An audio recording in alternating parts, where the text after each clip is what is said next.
कप्तान का 9 मई को एहतजाजी कॉल का एतराफ, खिलाड़ियों का इनकार। पीटीआई क़यादत का एक और यूटर्न। असद कैसर की बानी पीटीआई से मुताल्लिक खबरों की तरदीद।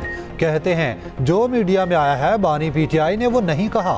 अली मोहम्मद खान बोले बानी पीटीआई ने 9 मई को एहतजाज की कॉल नहीं दी। 9 मई को बानी गिरफ्तार थे, एहतजाज का कैसे कह सकते थे। सलमान अकरम राजा कहते हैं बानी पीटीआई ने कहा 9 मई से मुताल्लिक किसी बात का एतराफ़ नहीं किया। पार्टी का मुतफ़िक़ा फैसला था, एहतजाज में गमले को भी नुकसान नहीं पहुंचाया जाएगा। बिलाखिर 9 मई के मास्टरमाइंड ने मनसूबाबंदी का एतराफ़ गुनाह कर लिया। ये जमात नहीं, इंतशारी टोला है। इनका मकसद शरपसंदी के जरिए रियासत को नुकसान पहुंचाना है। वज़ीर आला पंजाब मरीम नवाज की पीटीआई पर शदीद तनकीद। कहा ज़मान पाक दहशतगर्दों का तरबियती हेडक्वार्टर बना रहा। पेट्रोल बम बनाने और रियासत पर हमले की तरबियत दी जाती रही।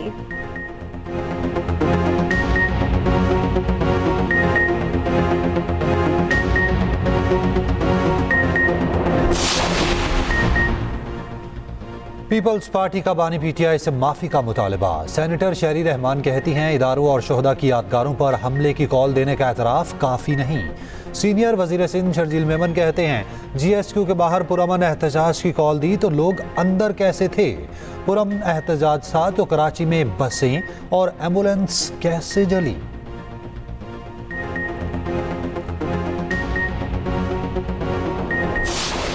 हमने आज एहतजाजी कैंप लगाया है, ये उस वक्त तक रहेगा जब तक खान साहब की रिहाई नहीं होती। वज़ीर आज़म इमरान खान साहब से जिस वक्त मेरी मुलाकात जेल में हुई और उन्होंने कहा जी मैं खुद करूंगा, मैंने हाथ जोड़े उनके सामने। मैंने कहा सर आपने नहीं करना, हम लोग जिंदा इंशाल्लाह हम लोग करेंगे और पूरे पाकिस्तान में हम लोग करेंगे। और जिस वक्त उन्होंने कॉल की तो पूरे पाकिस्तान में हम लोग करेंगे इंशाल्लाह। जो मरियम नवाज ने अदलिया के बारे में जो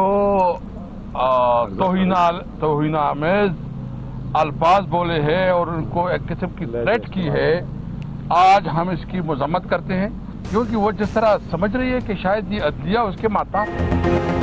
तहरीक इंसाफ का पार्लियामेंट के बाहर अलामती भूख हड़ताल कैंप आज फिर लगेगा। चेयरमैन पीटीआई बैरिस्टर गौहर कहते हैं बानी पीटीआई की रिहाई तक भूख हड़ताली कैंप जारी रहेगा।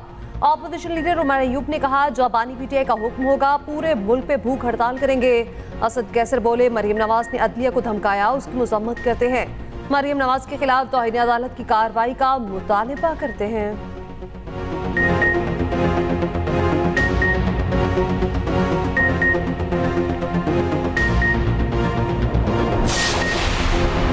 नून लीग के बाद पीपल्स पार्टी ने भी मखसूस नशिस्तों का फैसला चैलेंज कर दिया। फैसले के खिलाफ सुप्रीम कोर्ट में नजरसानी की अपील दायर। पीटीआई को मखसूस नशिस्तें देने का फैसला वापस लेने की इस्तदा।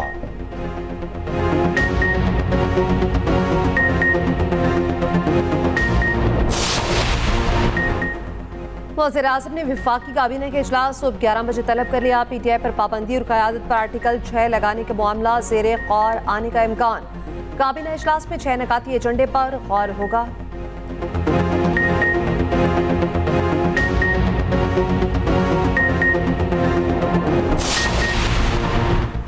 वज़ीर आज़म ने मुल्की बरामदात को $60 अरब सालाना तक पहुँचाने का हदफ दे दिया।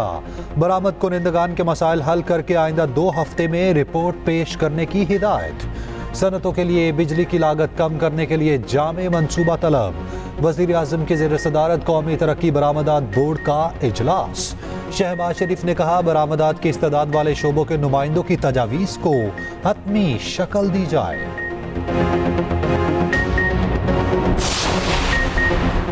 मुआशरे में शिद्दत पसंदी और फिरकावारियत की कोई गुंजाइश नहीं। मसाइल हल जगह होते हैं, हमने मिलकर उन्हें हल करना है।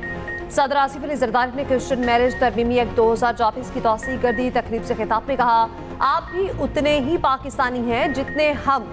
पुलिस समेत सरकारी मुलाजमतों में अक़लियतों का कोटा बढ़ना चाहिए।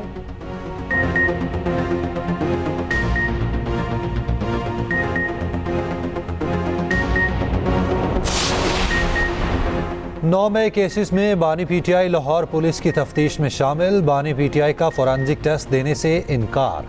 कहा फोरेंसिक टेस्ट के लिए पुलिस को बाद में वक्त दूंगा। उधर बानी पीटीआई से पार्टी रहनुमाओं की मुलाकात। बनू वाक़या और रऊफ हसन की गिरफ्तारी से आगाह किया। अली अमीन गणापुर मीडिया से गुफ्तगू किए बगैर वापस रवाना हुए।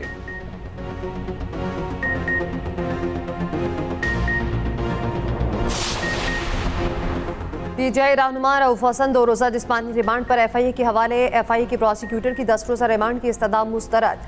दीगर कारकुनान का भी 2 रोज़ा रिमांड मंजूर। 2 खातिन कारकुनान को जुडिशल रिमांड पर जेल भेज दिया गया। उधर इस्लामाबाद मेट्रोपॉलिटन कॉरपोरेशन ने पीटीआई का मरकजी दफ्तर सील कर दिया। ऑफिस में फायर एंड लाइफ सेफ्टी इंतजाम न होने के बायस सील किया गया।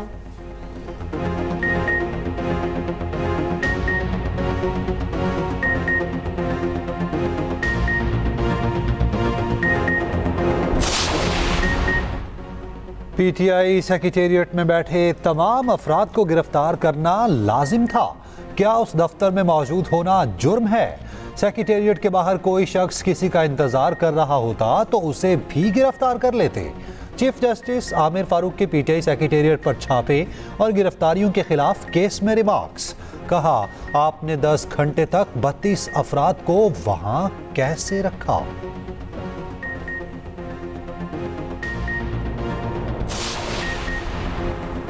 वजारती कानून ने बेखैक मुलजिमान की ट्रायल के लिए अदालतें तश्कील दे दी हैं। एडिशनल डिस्ट्रिक्ट एंड सेशन जज और सिविल जज ईस्ट एंड वेस्ट को ट्रायल का इख्तियार दे दिया गया। सूबे में मुतालिका हाई कोर्ट्स के चीफ जस्टिस की मुशावरत से जजेस नामजद होंगे। जस्टिस बाबर सत्तार ने वफाकी हुकूमत के पेका के तहत अदालतों के अदम क़याम पर जवाब मांगा था।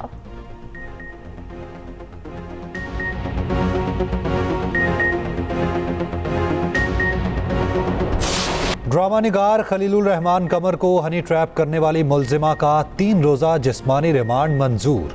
अदालत ने दीगर 11 मुलजिमान को शनाख्त परेड के लिए जेल भेज दिया।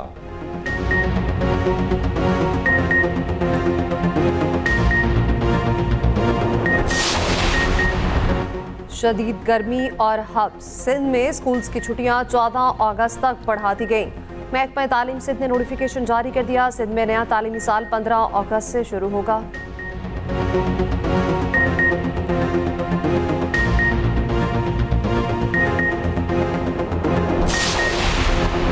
तुर्कमानिस्तान के वजीर खारजा की सदर और वजीर आजम से मुलाकातें। सदर मुमलिकत का 2 तरफा ताल्लुकात को मजीद वसअत देने पर जोर। वजीर आजम का तापी गैस पाइपलाइन मंसूबे की जल्द तकमील के अज़्म का अयादा। उधर तुर्कमानिस्तान के वजीर खारजा की नायब वजीर आजम इसहाक डार से मुलाकात। 2 तरफा ताल्लुकात समेत अहम इलाकाई और आलमी उमूर पर गुफ्तगू।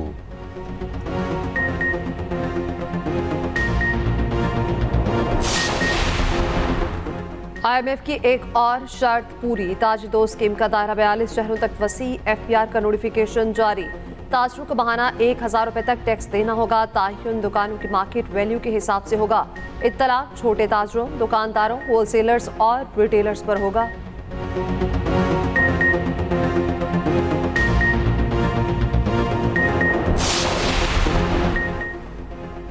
गवर्नर सिंध कामरान टेसोरी से दाऊदी बोहरा बरादरी के रहनुमा सैयदना मुफज्जिल सैफुद्दीन की मुलाकात।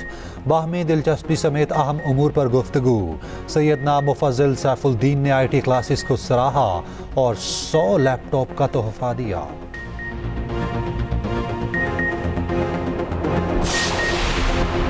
कामिला हैरिस डेमोक्रेट पार्टी की मजबूत सदारती उम्मीदवार। सदारती नामजदगी जीतने के लिए सरकार 75% डेलीगेट्स की हिमायत हासिल कर ली। कामिला हैरिस की डोनाल्ड ट्रंप पर शदीद तनकीद। साबिक सदर को दरिंदा सिफ्त और धोखेबाज से तशबीह दे दी।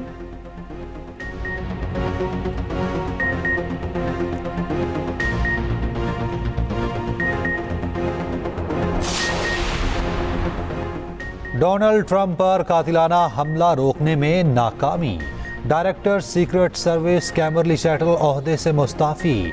ऐवान नुमाइंदगान की कमेटी में साबिक डायरेक्टर सीक्रेट सर्विस पर सवालात की बौछार। कमेटी अरकान ने कैमरली से तुंदो तेज सवालात किए। कमेटी चेयरमैन जेम्स ने कैमरली से इस्तीफे का मुतालबा किया। जनूबी कैरोलिना से कांग्रेस रुकन नैन्सी ने भी कैमरली शैटल को खूब आड़े हाथों लिया। बांग्लादेशी हुकूमत ने कोटे से मुताल्लिक अदालती फैसला बाज़ाब्ता कबूल कर लिया। एहतजाजी तलबा का मुतालबात की मंजूरी के लिए 48 घंटे का अल्टीमेटम। गिरफ्तार मुजाहिरीन की रिहाई, कर्फ्यू हटाने, इंटरनेट और जामियात खोलने का मुतालबा। वज़ीर आज़म हसीना वाजिद डट गईं, कर्फ्यू हटाने से इनकार।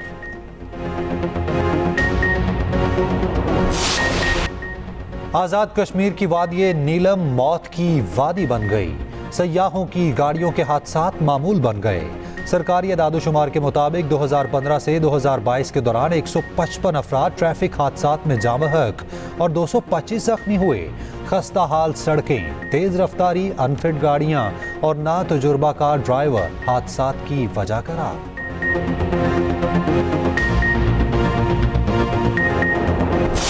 विमेंस एशिया कप में पाकिस्तान की सेमीफाइनल में एंट्री। आखिरी ग्रुप मैच में यूएई को 10 विकेटों से शिकस्त। उधर भारतीय विमेंस टीम ने नेपाल को 82 रन से हराकर सेमीफाइनल में जगह बना ली। दोनों सेमीफाइनल 26 जुलाई को खेले जाएंगे।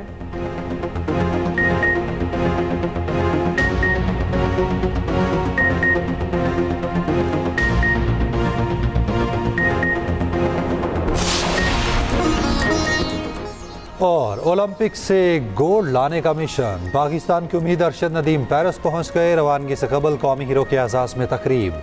अरशद नदीम बेहतरीन कारकर्दगी पेश करने के लिए पुरआज़्म।